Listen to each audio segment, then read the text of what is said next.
Ano pinapanood yan? Yung pusa. Yung pusang may reaction. Totoo siya.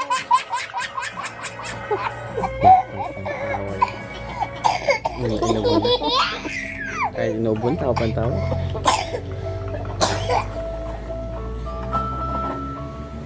Totoo siya doon sa pusa eh, pag nagre-react.